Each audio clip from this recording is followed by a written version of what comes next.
Hello YouTube. This is BalorMage again, bringing you another Undecember video. This one's been asked quite a few times in my chat. What we're going to go over today is what you're supposed to do at the end game here. So once you're finished with all 10 acts, you can no longer do your free respecs anymore. You're now in the end game. What are your daily tasks that you want to get done? So we're going to go through a few of them, what all the options are, and what are the things we should be trying to do every day if possible. Or every week, as the case may be. So to start with, our chaos statue. I'm going to apologize right now that I'm going to be making a lot of references to PoE because I'm going to assume that most of my audience is either from PoE or familiar with PoE. So I'm going to be conflating those things a lot. So if you've never played PoE, I apologize for that, but most people have. So we have the chaos statue here. This is basically our map device, except it levels up. Instead of having an atlas to level up, we actually directly level up the map device. So you level this up just by running maps. Maps give both you a bonus XP and the statue a bonus XP, and you get more if they're rare or magic, and you get more as they go up in tiers. And eventually when you get high enough tier, lower ones start giving almost nothing. And if I go any lower than tier 6 right now, it literally says statue XP 0, which is why I've hidden everything below 6 on mine. So that's just our generic mapping. That is probably the bread and butter endgame, which is just mapping. It's all in the cards. So there's that. There's two ways to run these. I've been asked this a lot. Do I clear the map entirely, or do I activate the boss and kill it first? What's the most efficient? And there are two schools of thought looking at that. There is the first school of thought, which is I have an abundance of maps, but I want the most amount of XP per hour. And if we do that, excuse me. Oh. If we do that, it's run a map until the boss spawns, kill the boss, leave, launch a new map. Now this will burn through maps and not give you as many rewards. It won't give you as much XP per map, but per hour, that is the most amount of both character and statue XP that you can get. This will be probably the strategy right at the beginning when you first get there. You do get flooded in low tier maps. You get tons and tons of them. To begin with, you're running them white, so you don't even have to upgrade them to blue or get lucky and get blue or rare drops. So that's probably the strategy you'll start with. And then there's the most amount of returns per map instead of per hour, which is what's going to happen when you start to get up to tier 7, tier 8 maps, where you only want to run rare maps if you can. It's not really as worth running blues, and you definitely don't want to run white maps. So we're looking to maximize our returns per map. And in that case, you want to try and clear the entire map and then activate the boss and kill it. So yeah, fastest per hour, burn maps as quickly as possible. Just some of the boss leave, some of the boss leave, some of the boss leave. Maximum return per map, clear the whole thing. So that's mapping. Now there's a few things we can do daily. One, we have this daily mission chart. Now it does say daily missions 5. We actually get 7, not 5. You unlock 1 extra when you clear 10 cards, and you unlock another extra when you clear another 10. So if you do 20 dungeons total, then you get 7 daily missions. This is our daily mission board. It is somewhat like a bingo card in that we get to pick which ones we want to do. And then we get the rewards that are listed on that daily, as well as if I complete all 3 of these, I get the reward on the side like a bingo card. So the best way to do these in theory is to make like a letter H. Either have these 3 and the 2 corners or 4 corners, or yeah, basically that actually. Just doing a letter H is the most amount of rewards, but it's more important to focus on the type of rewards that we're going to get. So I'd be willing to give up one of the side ones and do a different pattern if it meant that I got all the guild tokens, for instance, because those are pretty rare. We do have to hunt guild tokens. I'd be willing to go out of my way to get more star crystals because they're relatively important. Things like that. So yeah, dailies, bingo cards, whenever you're looking at them, you can always click check owned cards here, and it'll tell you what cards you currently own that would suit that daily mission. So you can tell right here whether you even got cards or not. So that's really nice. If you pick a daily, which I'm going to do because I'm definitely doing this one, and you go back here, you'll see this little symbol right here, this little like 2 arrows. That means those are the ones that apply to the daily. As you can see, all the rest of these don't have it. Oh, there's another one that would apply as well. So it makes it very easy to find which ones you need to run when you're doing this. You can also have full filters on your map here, and you can be like, oh, I need to select a specific area, or you can be like, I don't want to run any maps from this area, or I only want to run this tier map, etc. Filters there, all really good. That is all of your dailies sorted out. That is the Chaos Dungeon, leveling it, and your dailies. There's a few other endgame things we should be doing most days. One is our Spire of Barrier. This is to be done on Chaos difficulty. If you haven't done this yet, you can only unlock 1 difficulty per day. So it does take 4 days to get to Chaos difficulty. This is basically just wave defense. That's all it is. It's just a very quick wave defense. It'll take you 5 minutes. You make between 200 and 400,000 gold, depending on how good your group does. If you do a really bad job and you think you can do better, you can try it an infinite amount of times, but only on the same difficulty. Once you're happy with your rewards, you just click receive reward here and get your daily mount.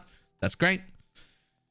This resets, I think it's every 3 or 4 days. I actually can't remember, but these are the raids. There are 3 raids. These 2, incredibly easy. Absolutely do them. This one, quite a bit harder. Might take a few attempts to get a good group. If you have to miss it, so be it. But you should definitely be trying to do it once you're above level 70, but it is a lot harder. These 2 are almost free, so make sure you're doing those every day. Those get you these rune stones that go in the top of your skill tree that do things like this one says increased the level of skill rune equipped in active slot, and that's the slot that my main skill is on. So it's just a +1 level. So that's how we get those. Those should be done every day. Now we've got Void Rift. Now this isn't so much a daily task. I think it's every 20 days. But this is basically a boss rush. It's just arena boss fights with absolutely no downside for trying it 1,000,000 times. You can just go in and die over and over again with absolutely no downside except that it costs you your time. And the rewards for getting through this are all pretty good. You do get a ton of star crystals, which we do need. You get a pretty decent amount of gold, which we do need, and some elements for doing every single thing, as well as every 20 days they give you a new list of season rewards. All the bottom ones are usually just these gemstones, but these seem to change every time. We've only had 1 reset so far, but the first one was focused on element stuff. This one seems to be focused on gold stuff. So they do seem to change every time, but this is a 20-day event, so you're in no rush to do it. But we do want all of the star crystals, and you really should get as far through it as you can. You will almost certainly not be able to finish it up to level 30, but you want to get as many rewards out of that as you can. Long time to do them.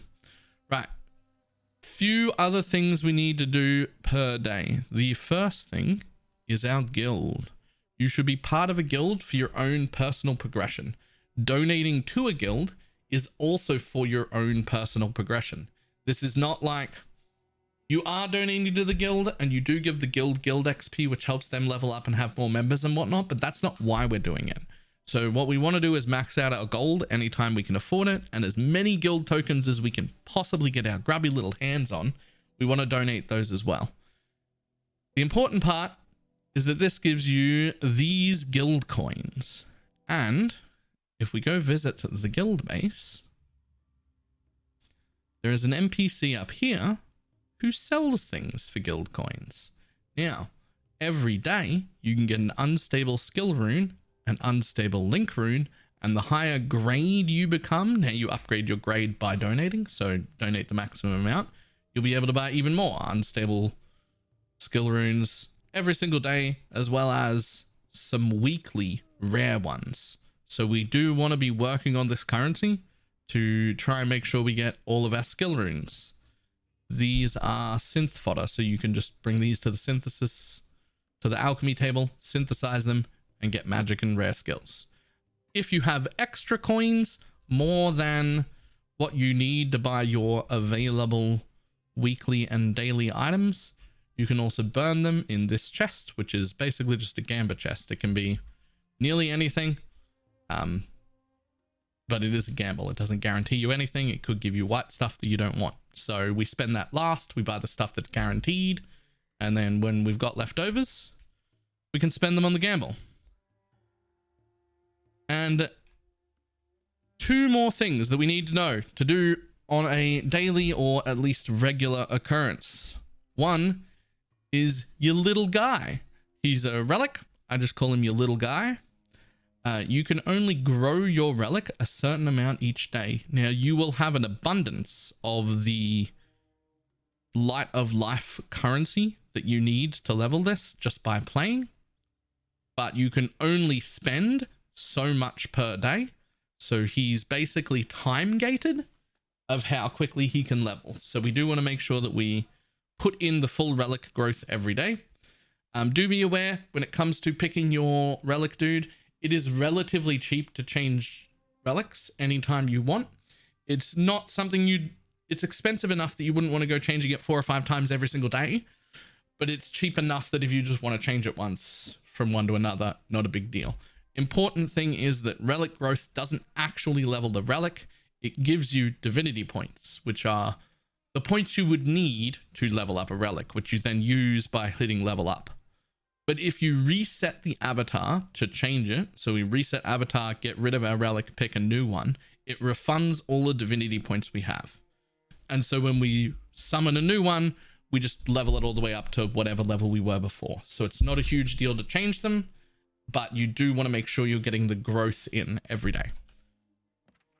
And the last thing is the things that we want to buy daily. So we've got 3 things we want to buy daily. One is our daily 5 Philosopher Stones that we can get here, and our daily 200 Darkness Energy. We use this to juice endgame maps, and we use these for a whole host of things. That's not that expensive of an outlay. Those are every day. You can just buy them every single day. If you have to, if you've run out of money, you can skip buying Darkness Energy. It's not the end of the world, but it is something we will need an abundance of, and I have not yet gotten to the point where I'm drowning in them, and I've been playing every single day, so I think they're worth buying every day. But it is the first thing I would drop if I was desperate for gold. If I had to skip a day, I would drop that. And the last thing is actually from the cash shop, but it is not for cash. It's just hidden in the cash shop area. God's Resonator Stone random chest right here. This gives you 1 at random of the God Resonator Stones. Now those are just basically ways to add influence to a map. So there's a whole bunch of them available every day for rubies. You can buy 10 a day of each kind for 30 rubies each. I'm not spending rubies on any of those. I'm not free to play anymore, but I'm also not a whale. I'm not swiping credit cards on this left and right. I've spent a little bit, enough to get me going, but I'm not here to just spend money all day every day. But this one is available for gold, 2 a day, so that's 2 influence maps a day. Now chances are you're not going to start using these things until you're at tier 8 or maybe even higher maps, but we very, very much want to be collecting them. So we want to be buying them every day. We want to be collecting them. We will need as many of them as we can get our hands on once we're at a higher tier. So the earlier we start buying those, the better. So I'm sitting on a small collection of them over here. I've used a few just to see what they were like. They are quite good. They also involve a boss fight each, which is quite fun. They get added to your maps. So yeah, they're very fun, but I'm not going to be using them again until I reach level 90 content. All right, that is, I think, the full list of everything you have to do every day. After that, once you're done with all of that, you go back to just grinding maps, which is your bread and butter endgame. So, a lot to do, a lot to get done, definitely some daily tasks, but absolutely so far been having a ball with it. So we're going to continue on, and I will see everybody next time. Goodbye.